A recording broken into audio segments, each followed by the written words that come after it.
Good evening and welcome to NTD News. I'm Stephanie Cox. Here are today's top stories. A Georgia poll worker says both she and her teenage son were asked to leave the polling station before voting began on November 8th. What's the reason? We hear her story and what the election official says. A mysterious laptop, business dealings in Ukraine, and the 2020 election. We take a look at the latest information that's come out about the so-called Twitter files. Assisted suicide in Canada is on the rise. We hear how some people reportedly misuse the practice and how it might be expanding into the U.S. The effectiveness of COVID-19 vaccines is under scrutiny. Data from the CDC shows that the vaccinated make up the majority of COVID-19 deaths in the country. And we take a look at the latest animated Disney film, Strange World. Why did it flop, and what would it take to give the company a much-needed break?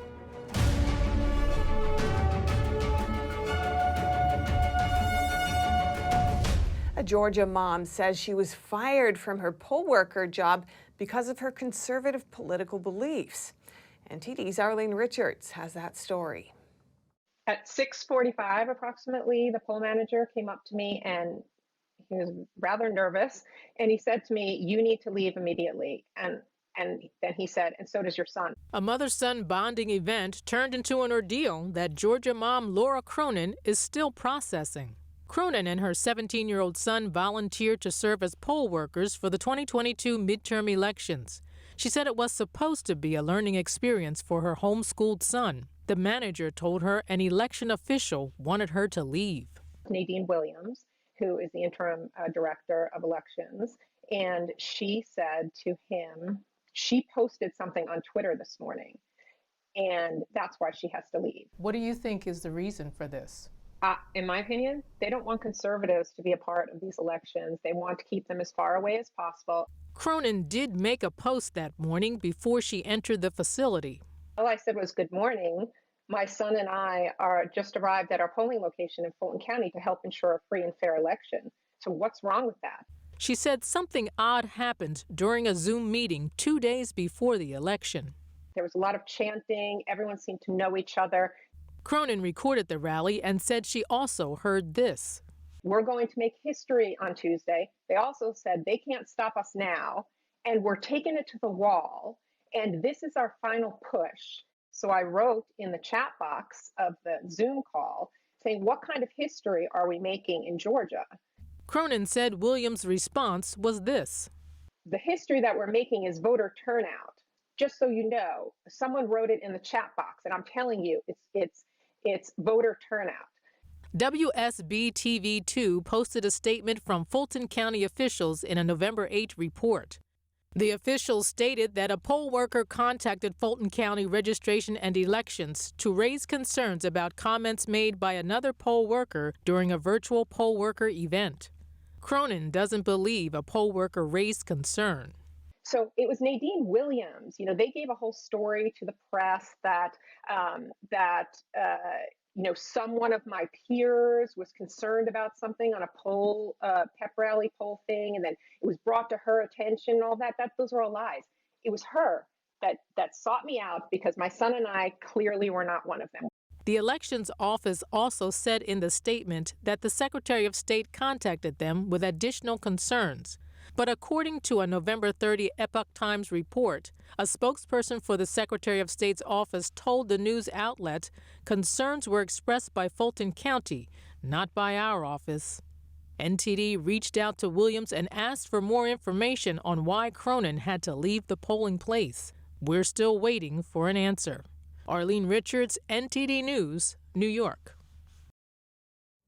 Twitter CEO Elon Musk and journalist Matt Taibbi on Friday unveiled the so-called Twitter files. The documents show the workings behind Twitter executives suppressing the New York Post's Hunter Biden laptop story. This in the weeks leading up to the 2020 presidential election. NTD's Daniel Monahan has that story. On October 14, 2020, the New York Post published the Biden secret email story. According to the emails, Hunter Biden introduced his father, vice president at the time, to a top executive at a Ukrainian energy firm. Less than a year later, Biden allegedly pressured government officials in Ukraine to fire a prosecutor who was investigating that company. The meeting is mentioned in a thank you message reportedly sent by Burisma Energy Firm Board advisor Vadim Požarsky to Hunter Biden. This about a year after Hunter joined the Burisma board at a salary of up to $50,000 a month.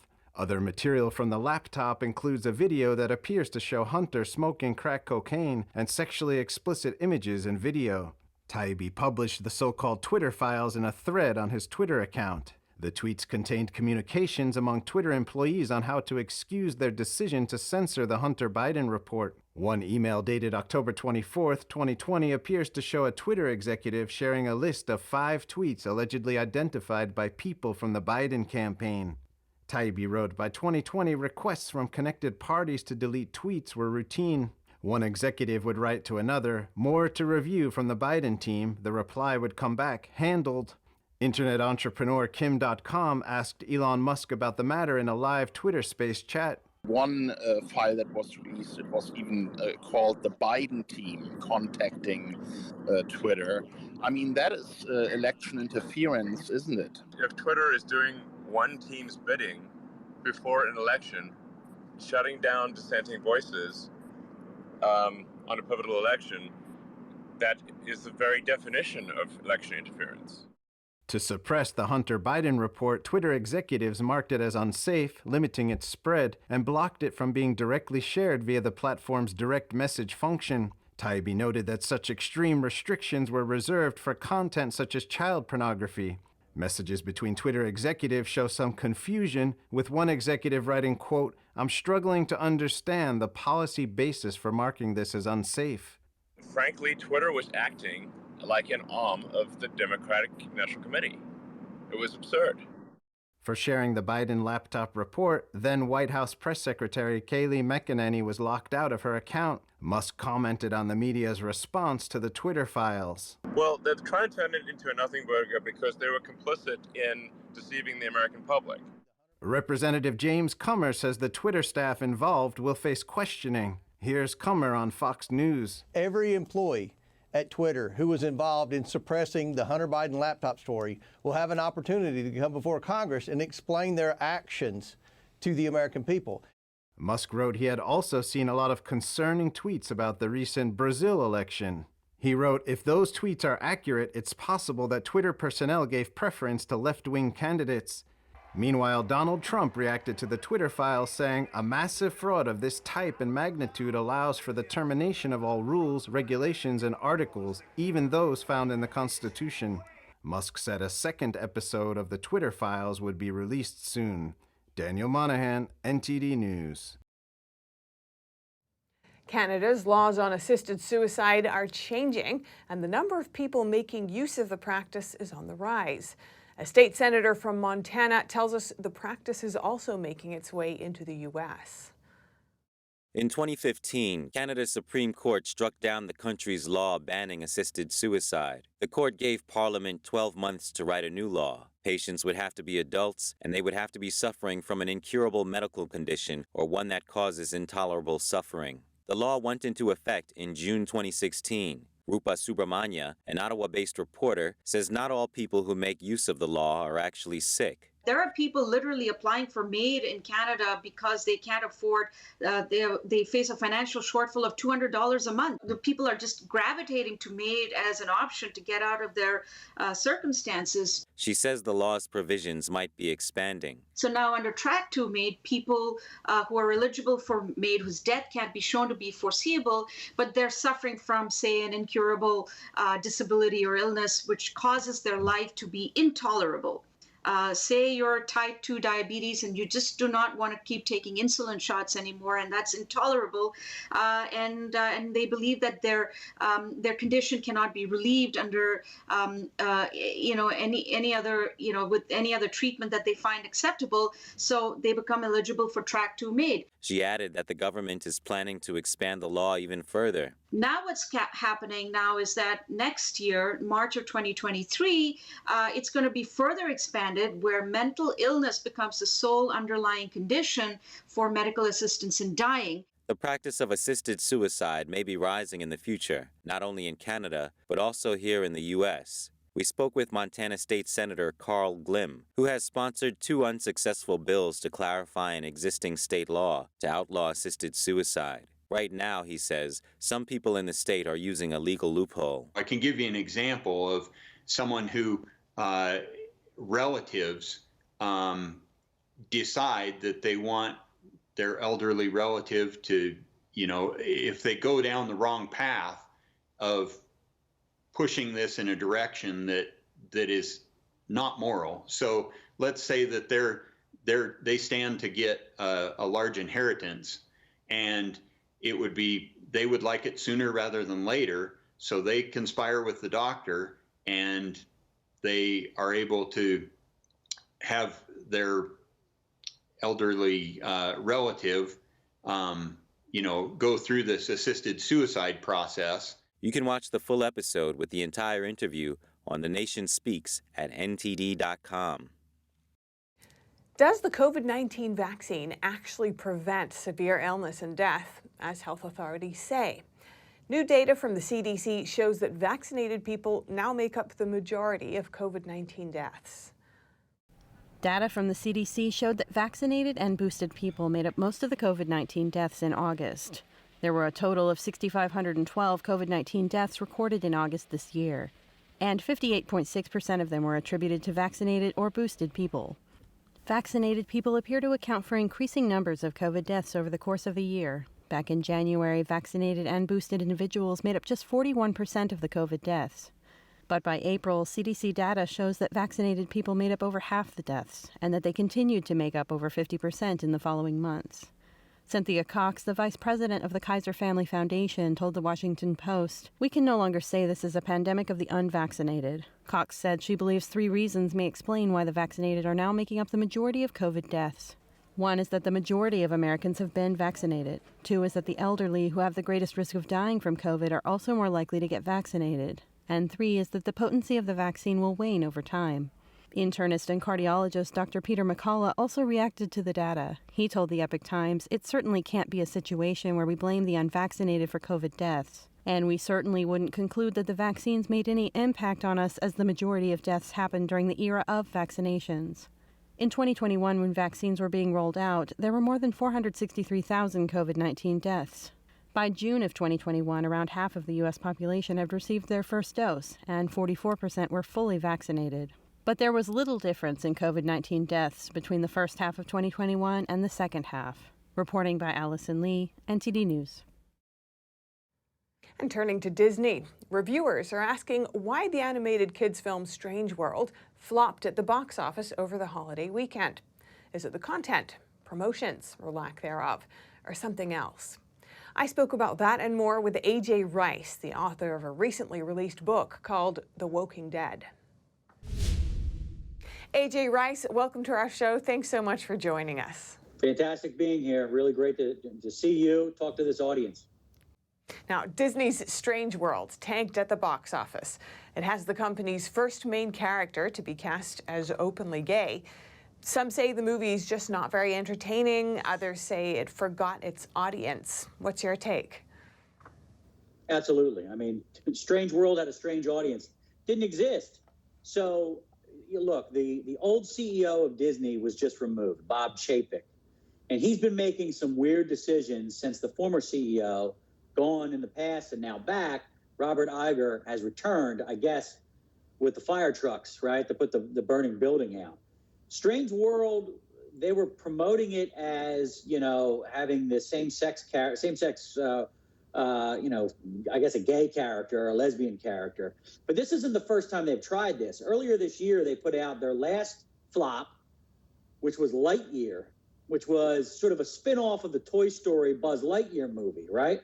First thing they did was they removed Tim Allen as the voice of Buzz Lightyear. Now, I would question why. Perhaps it's Tim Allen's political views when he's not playing Buzz Lightyear. I don't know. But they replaced him with a known liberal, the gentleman who plays Captain America in the Marvel Cinematic Universe, Chris Evans. And in that movie, there was apparently a lesbian kiss scene that was removed because it didn't poll well with the audience or focus group well. And then a bunch of sort of woke, crazy people at Disney went nuts and they put it back in. So Strange World, their newest flop, this is 2 animated movies that are supposedly for children in a row where they're basically trying to slow pump this sort of gender identity, gay politics, same-sex couples into what is supposed to be children's programming. So I guess the board at Disney had enough, because the guy has also done some other crazy stuff that was removed, Bob Chapek, like getting into a legal fight with Scarlett Johansson, with Emma Stone over their contracts. I mean, he was not running this company culturally well. He was not running it financially well. You have to always ask yourself a question if you're going to be the head of Disney. What would Walt Disney do? And I guess what we have found out here is he wouldn't do any of this behavior, like picking a fight with Ron DeSantis and losing your tax-exempt status at the theme park in Orlando. All of these things come to a head, so he's out. And, I'd say good, because Disney needs to get back to what it does great, and that's great storytelling and bringing sort of the magic of Disney to families, because that is the core audience. Disney's reinstated CEO Bob Iger was filmed in video clips shared by Chris Rufo, saying that while Disney still pushes a pro-LGBT inclusion message, it has to strike a delicate balance now and also listen to its audience. Do you think this signals much of a change in policy? Well, I've said for some time, and, I'm on this book tour, the book's called The Woking Dead, that wokeism is inside Disney. It's inside the NBA. It's inside Coca-Cola. It's inside Levi's jeans. I've always been my take on it's always been that they're willing to lose, me, you, the audience of this network, because they can replace us with 1.3 billion Chinese viewers. So whether it's LeBron pushing Space Jam in China, whether it's, the Mulan movie, which was, a Disney movie, which kind of turned into a sort of a propaganda movie for the CCP. I mean, they seem to be making their business decisions like, well, I don't care if Omaha doesn't watch. I don't care if Des Moines doesn't watch. I don't care if, Asheville, North Carolina doesn't watch, because I've got these other customers over here. Iger is a sensible businessman. Now, is Iger voting the same way as Rice? No. But Iger, realizes he must have some kind of nostalgia in his body, some kind of sentimentality of Walt Disney's legacy to say, whoa, let's pump the brakes here. He also, might I add, saw that resounding defeat of liberalism that DeSantis just had in Florida. Yeah, he's won some elections, but he's also winning the culture war, and that plays huge nationwide. I mean, I think Iger is there to look at spending. He's there to look at culture. He's there to stop some stupid decisions that were in the pipeline from happening. So, we'll see. I look, you put good entertaining products out there, people will watch. And look, we just have to, as Americans, as consumers, be smart and make decisions that are best for your value system. And we are seeing a pushback. During the midterms, for example, there was a wave of conservative school board candidates elected. Do you think parents' increasing rejection of wokeism will have broader implications in the culture? Absolutely. You saw it even a year ago in Virginia with Glenn Youngkin. You had basically the true insurrection, which is the insurrection of parents. Parents have had it. You sent them all home because of COVID. You sent the kids home. The parents are looking at the textbooks now. They're looking at the Zoom meetings, and they're going, whoa, the founding fathers weren't, this or that. Because that's what they're pushing here. This was never just about tearing down statues. It's about making sure that they have foot soldiers in the future by capturing the youth in this sort of authoritarian woke dress rehearsal, so that, by the time they go to college and they come home for Thanksgiving break, they hate their parents. I hate to say that, but it's true. That's what they're doing here. They don't want anyone to grow up, and they're pumping this stuff, into the youth. You got to feel bad for Gen Z. the whole generation born with a smartphone in their hand, they have very little identity of their own, and yet they've got all these mixed messages coming in about their country, about their own gender, about whether their parents or their president, is a racist. I mean, it's really crazy, and we just have to be vigilant and keep an eye on the culture. All right, wise words. AJ Rice, author of The Woking Dead. Thank you so much for your time. Great being here. Thank you. And coming up at the World Cup, the U.S. is out after losing to the Netherlands. But with one of the youngest rosters in play, what could their team look like in 2026? NTD's Dave Martin looks ahead. That and more after this short break.